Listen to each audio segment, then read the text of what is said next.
নমস্কার দর্শক বন্ধুরা, রেপ স্পোর্টস বাংলা আপনাদের সবাইকে স্বাগত। আপনারা জানেন যে মোহনবাগান কিন্তু ইতিমধ্যেই আইএসএলের প্লে অফে পৌঁছে গেছে এবং তারই প্রস্তুতি শুরু করে দিয়েছে। এবং এই মুহূর্তে আমার সঙ্গে আছে প্রাক্তন মোহনবাগান ফুটবলার সত্যজিৎ চট্টোপাধ্যায়। এই ব্রেকটা যেটা মোহনবাগান প্লেয়াররা পেল আইএসএল প্লে অফের আগে, এটা কতটা ভালো হলো মোহনবাগানের জন্য? কেননা একটা প্লেয়াররাও দেশে ফিরে গেছিলো, বিদেশি প্লেয়াররা দেশে ফিরে গেছিলো। এই যে একটা রিচার্জ, ব্যাটারিগুলো রিচার্জ করে আবার তারা নামবে নতুন উদ্যমে, এটা কতটা ভালো হলো মোহনবাগানের জন্য?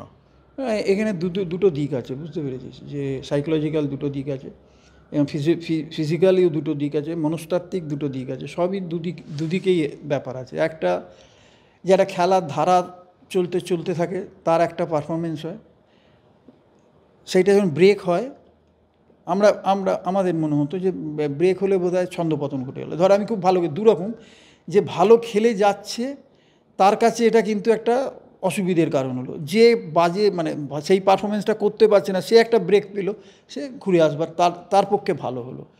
ঠিক সেরকমই এই যে ব্রেকগুলো, এগুলোকে মানে, এবং আমি একটা কথা মনে হয় যেটা বলি সেটা হচ্ছে আইএসএল একটা লং লিগ, আর কাপটা হচ্ছে দুটো ম্যাচ, দুটো নয় মানে চারটে ম্যাচ, দুটো সেমিফাইনাল, দুটো ফাইনাল, ছোট্ট একদম। যেরকম আমরা ধর কলকাতা লিগ খেলে তারপরে ডুরান্ড রোভার্স, এগুলো নকআউট, এগুলো হচ্ছে লিগ, এই টুর্নামেন্ট, আর এটা হচ্ছে লিগ। তো এই দুটো কিন্তু খেলার পুরোপুরি আলাদা হয়ে যায়। এখানে কিন্তু একদম মানে ওটার সাথে এটা মিল হয় না। এখানে কিন্তু তোকে মানে একদম মানে একটা ম্যাচ, তুই আর একটা ম্যাচ সুযোগ পাবি, এই দুটো ম্যাচের মধ্যে তোমাকে ফয়সালা করতে হবে এবং আর কিন্তু থার্ড অপশান নেই তোমার হাতে। অতএব তুমি ভেবো না যে আজকে আমি একটা ম্যাচ হেরে গেলাম, কালকে একটা ম্যাচ ড্র হলো, আবার আমি পরশু একটা ম্যাচ পাবো, এটা নয়। কিন্তু এখানে ওয়ান্স তুমি খারাপ, তো খারাপ হয়ে গেলে আর তুমি সুযোগ পাই না। সেই না এই টুর্নামেন্ট সবসময় মানে যে ভালো টিমই একদম সবসময় যে বেরিয়ে যাবে তা সেটা হয় না। কিন্তু এই ব্রেক থাকা, এখানে কোচ এবং প্লেয়ার প্রত্যেকেই প্রফেশনাল প্লেয়ার, ম্যাচিওর প্লেয়ার, এবং অবশ্যই কোচ টিমটাকে আবার কিভাবে বাইন্ডিং করবে, কিভাবে এই জিনিসটাকে গোছাবে, এটা খুব বড় ফ্যাক্টর হয়ে দাঁড়াবে। এবং সেইখানে কোচের একটা বিরাট ভূমিকা থাকবে এবং প্লেয়ারদের নিজস্ব মেন্টালিটি। একটা চ্যাম্পিয়ন, আবার মোহনবাগানের কাছে আর একটা প্রবলেম, সেটা হচ্ছে মোহনবাগান অলরেডি আসল এটা চ্যাম্পিয়ন হয়ে গেছে। রিল্যাক্সেশনের জায়গা একটা থেকেই যায়, কমপ্লিসেন্টের জায়গা একটা থেকেই যায়। সেই থেকে সব কিছুটাকে বের করে আনার দায়িত্ব কোচ এবং পাশাপাশি অফিসিয়ালদের। এবং সেইটাকে ঠিক করে মেনটেন করে মোহনবাগান টিম যদি ঠিকভাবে করে আবার নতুন করে গুছিয়ে নেয়, তাহলে মোহনবাগান চ্যাম্পিয়ন হবে, এ বিষয়ে কোনো সন্দেহ নেই। কিন্তু তোমাকে কিন্তু ওইটা ভুলে যেতে হবে, ওই আইএসএল চ্যাম্পিয়নশিপটা ভুলে যেতে হবে। এটা এত সহজ না। আমি এখানে যে সুন্দরভাবে মাইকের সামনে বলে দিলাম ভুলে যেতে হবে, আর ভুলে গেলাম, তা তো হয় না। ওটা একটা গায়ের মধ্যে লেগেই থাকে সবসময়, হাসি খুশি ব্যাপার থাকে, খুব খুশি, সবাই বেশ মজায় থাকে, আমরা তো একটা চ্যাম্পিয়ন হয়ে গেছি, এটা ভেতরে থাকে। তো সেই জায়গা থেকে আমার মনে হয় মালিনা খুব বড় প্লেয়ারও ছিল, প্রফেশনাল কোচ, ভালো কোচ। সেই জায়গা থেকে ওনার একটা বিরাট দায়িত্ব আছে এবং এই টিমটাকে আবার করার। আর ব্রেকটাতে শারীরিক যে এত দিনের যে ধকল, সেটাকে রিগেন করবে, কিন্তু মানসিকতাটাকে, আসল হচ্ছে মেন্টাল। ফিজিক্যাল আমার যদি খারাপ থাকে না, মেন্টালটা যদি ঠিক থাকে, আমি খেলে দিতে পারবো। কিন্তু মেন্টালটা ভালো নেই, ফিজিক্যালটা ভালো আছে, তাহলে কিন্তু তুই খেলতে পারবি না অত সহজে ভালো। মানে মেন্টাল জায়গাটাকে তৈরি করতে হবে যে আমাকে আবার এটা চ্যাম্পিয়ন হতে হবে। মোহনবাগান চ্যাম্পিয়ন ছাড়া হবে না। এবং যা আমাদের দল, তাতে আমার তো মানে শতকরা 80% মনে হয় আমরা চ্যাম্পিয়ন হব, মোহনবাগান চ্যাম্পিয়ন হবে। জামশেদপুর বা নর্থ ইস্টে প্রতিপক্ষ হবে, যে কোনো একটা দলের বিজয়ীর সঙ্গে খেলাটা পড়বে সেমিফাইনাল, হোম এবং অ্যাওয়ে বেসিসে। কীরকম দেখছো প্রতিপক্ষ হিসেবে দুটো দলের যেই আসুক না কেন? মানে মোহনবাগান, যেটা তুমি বললে যে 80% খেললেও Mohun Bagan will be the favourites to enter the final. একদম। জামশেদপুর মানে এইটুকু বলতে পারি, মুম্বাই বা গোয়া তো সেমিফাইনাল খেলবে, যে টিমগুলো আছে মোহনবাগানের পরে। না, বেঙ্গালুরু এফসিকে আমি বলছি, বেঙ্গালুরু এফসিকে অতটা বলছি না, মুম্বাই এবং গোয়া মোহনবাগানের পরে দিয়ে দুটো টিমকে আমার মনে হয়েছে। সেখান থেকে নর্থ ইস্ট এরা কীরকম জানি কী করবে, প্রবলেম হচ্ছে যে মোহনবাগানকে মোহনবাগানের এগেনস্টে যে কেউ খেলবে যখন তার জীবন দিয়ে দেবে, যেটা আমাদের সবসময় আমরা দেখে এসেছি। তো নর্থ ইস্ট এবং এরা কিন্তু যতটা মুম্বাই বা গোয়ার এগেনস্ট খেলতে সুবিধে হয় একটা, যেরকম যে তারাও জিতবে এবং তাদের নাছোড়বন্দা ভাবটা একটু কম থাকে, আর এরা মানে তোকে কোনো অবস্থাতেই ছাড়বে না, মানে জীবন দিয়ে একদম এটাকে আটকাবার চেষ্টা করবে এবং মোহনবাগানকে যে কোনো এইটা এদের হচ্ছে এদের স্ট্রং পয়েন্ট হচ্ছে এই জায়গাটা, যে আমাদের কিছু করে দেখাতেই হবে, তাহলে আমরা একটা করলেই তো একটা বিরাট জায়গায় চলে যাবে না।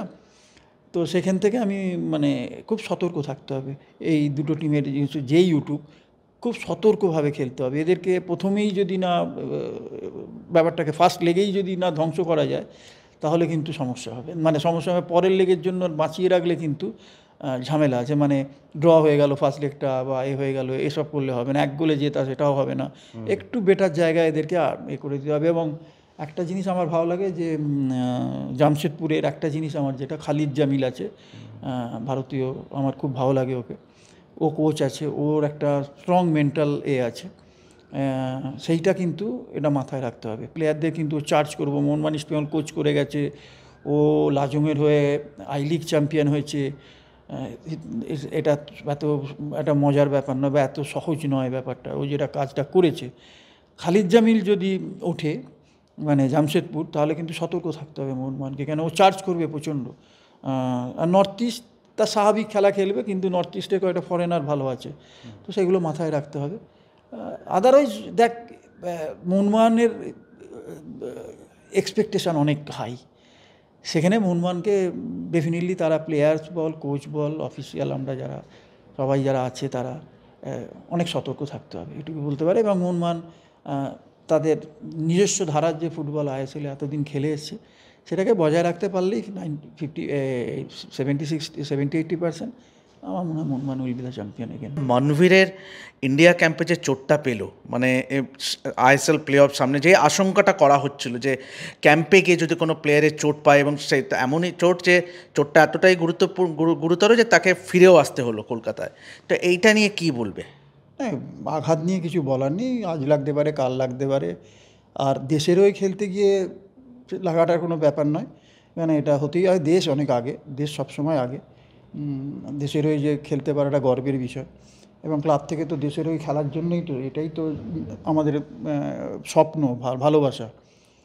তো সেই জায়গা থেকে লাগতে পারে, একটা প্লেয়ার যখন তখন ইনজুরি আসতে পারে, যখন তখন লাগতে পারে। আজকে মনবীরের ভারতীয় ক্যাম্পের লেগেছে, ওটা আইএসএলের আগেও প্র্যাকটিস ম্যাচেও লাগতে পারতো, প্র্যাকটিসেও লাগতে পারতো। তো যেহেতু এটা হয়েছে সেই নিয়ে আলোচনা, এটা মনে হয় না খুব একটা অসুবিধে, কেননা এটা হতেই পারে, এটাকে খুব মানে স্পোর্টিংলি ভাবতে হবে সব কিছু।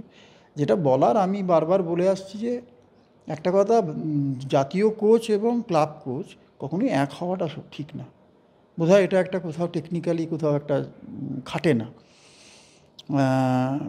পৃথিবীতে যদি দেখা যায়, আমি আজ পর্যন্ত খুঁজে পাচ্ছি না, আমি অনেক দেখছি যে ক্লাব কোচিংও করছে, আবার মানে ক্লাব মানে ওই ওই ধর আজকে স্পেনে বার্সেলোনার কেউ কোচ, সে ইংল্যান্ডের কোচ হলো জাতীয় দলের, সেটা তাও একটা অন্য ব্যাপার হলো।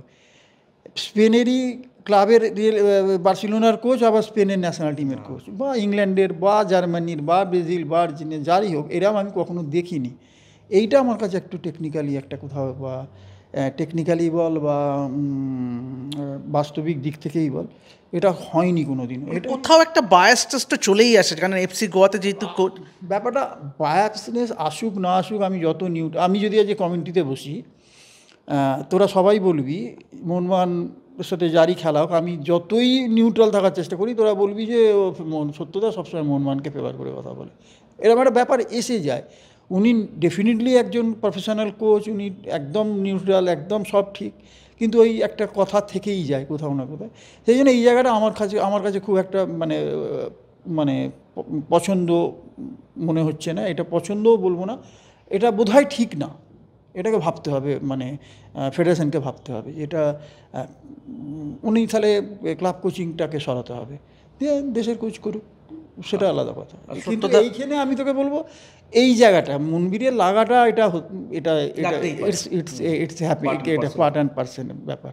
তো এটা ঘটনা, তবে মনবীরের মতন প্লেয়ার না থাকাটা একটা দেশের পক্ষে ক্ষতিকারক, অবশ্যই ক্লাব টিমেরও ক্ষতিকারক, দেশেরও ক্ষতি। তো এভাবেই দেখতে থাকুন রেড স্পোর্টস বাংলা, এবং ফুটবলের যাবতীয় খবর পেতে অবশ্যই চোখ রাখুন আমাদের এই চ্যানেলটিতে এবং সাবস্ক্রাইব করে নিতে ভুলবেন না। দেখতে থাকুন রেড স্পোর্টস বাংলা।